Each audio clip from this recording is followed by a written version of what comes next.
Hello, it's me. No, 3, the first Godfather. 300 years ago, in the heart of 18th century Italy, there was no mafia, Cosa Nostra, or even Camorra. But there was a secret society that thrived on extortion and murder, and its members were so powerful they terrified the government itself. They called themselves the Accademia, which means academy, but what they really were was a criminal organization disguised as a fraternal club. Their leader, one Michele Greco, became the first true godfather of the Mafia. His influence spread to every corner of southern Italy, and after his death in 1783, his 5 sons took over the family business, amassing a fortune through illegal means. What followed was an expansion like never before seen in organized crime history. This is organized crime, the untold mafia history. Before the days of Al Capone and Lucky Luciano, before the vast empires of the American Mafia and the Italian Camorra, there existed a criminal society whose origins can be traced back to the very foundations of mafia lore.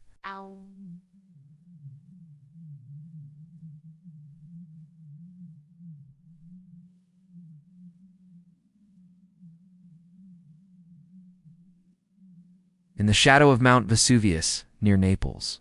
Italy at this time was a patchwork quilt of states, each ruled by its own prince or king.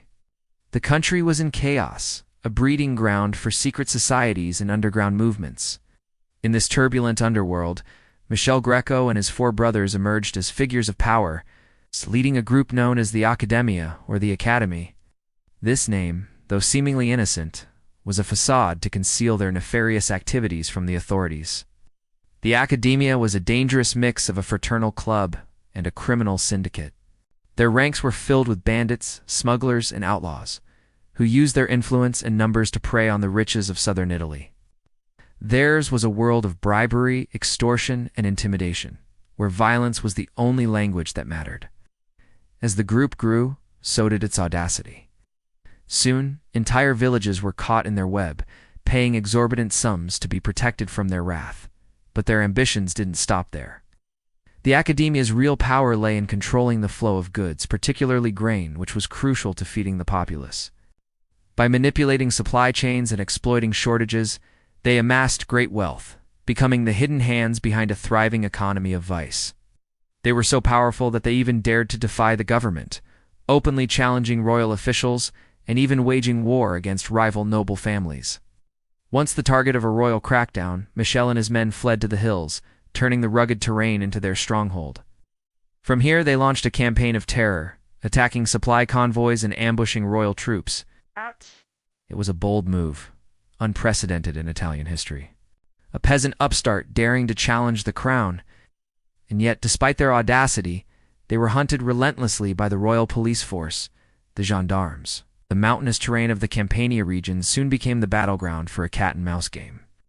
Michele, with his intimate knowledge of the terrain, always seemed to be one step ahead of the gendarmes. He turned the hills and caves into his fortress, hiding his men and his ill-gotten gains in plain sight, using secret passages and buried caches.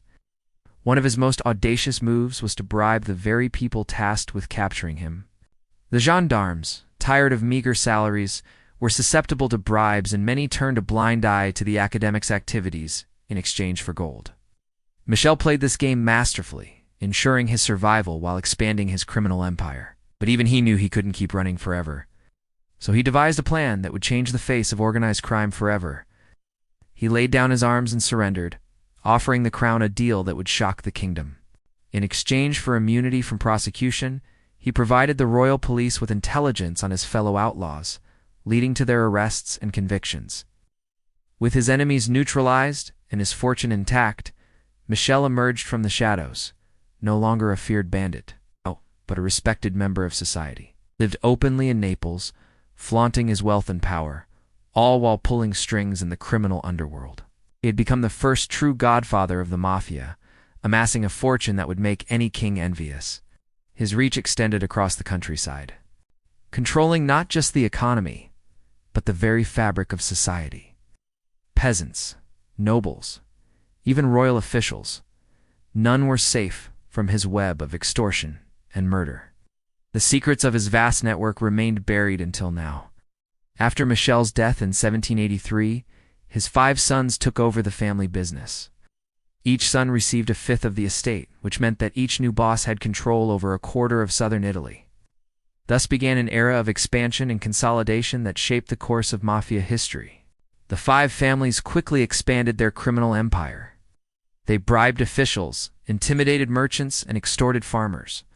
Their reach grew into every aspect of daily life in southern Italy. They controlled the markets, the roads, and even the courts. If you wanted to do business in Italy, you paid the mafia. But it wasn't just about money. Families aimed to rule the countryside. They built private armies, hired gunmen, and established brutal codes of conduct.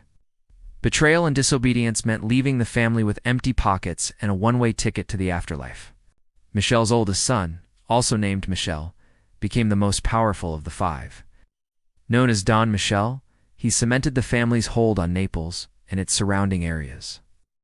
Under his leadership, the once secret society of Michel Greco became an open secret. Everyone knew about the mafia, but no one could stop them. In those days, law enforcement was weak and corrupt. Police were often outnumbered and outgunned. Judges could be bought, and politicians looked the other way. The mafia had infiltrated every institution of power, making it nearly impossible to bring them down. Don Michel continued his father's legacy of strategic brilliance. He knew when to strike deals with the government and when to defy it. He maintained a delicate balance of cooperation and defiance, always staying one step ahead of the law. He made strategic marriages, forming alliances and strengthening his position within the criminal underworld. But his reign was not without challenges. Rival gangs and ambitious young bosses plotted against him. There were bloody turf wars and power struggles, but Don Michel emerged victorious from every conflict, cementing his place as the true godfather. By the end of his reign, the mafia had become a force to be reckoned with. They were rich, powerful, and feared. The old ways of doing business in southern Italy had been replaced by the iron fist of the mafia, however. As the 19th century rolled in, so did new challenges. The Italian government, determined to crush the mafia once and for all, implemented a series of reforms aimed at dismantling their criminal empire. The police force was bolstered, judges were made more accountable, and politicians felt the heat to act against the mafia bosses. The grip of the 5 families began to weaken. Their reign of terror was challenged, their businesses disrupted, and their ranks thinned. Yet despite the pressure, the mafia refused to bend. They fought back, launching a campaign of violence and intimidation. It was a dark chapter in Italian history, a war between the state and the mafia. As the violence escalated, the Italian government took drastic measures, deployed the army to restore order, and high-profile judges and politicians were given extraordinary powers to crack down on the mafia. This marked a turning point in the mafia's history. For the first time, they faced an opponent that wouldn't back down, a government determined to end their reign of terror. The question is, how did the mafia adapt to this new challenge? What followed was a brutal battle that shook the very foundations of Italian society. Assassinations, bombings, and violent turf wars became commonplace. The mafia, pushed into a corner, fought back with everything they had. The government's campaign seemed relentless, but the mafia's response was nothing short of astonishing. They adapted, evolving from a loosely knit criminal network into a tightly organized criminal syndicate.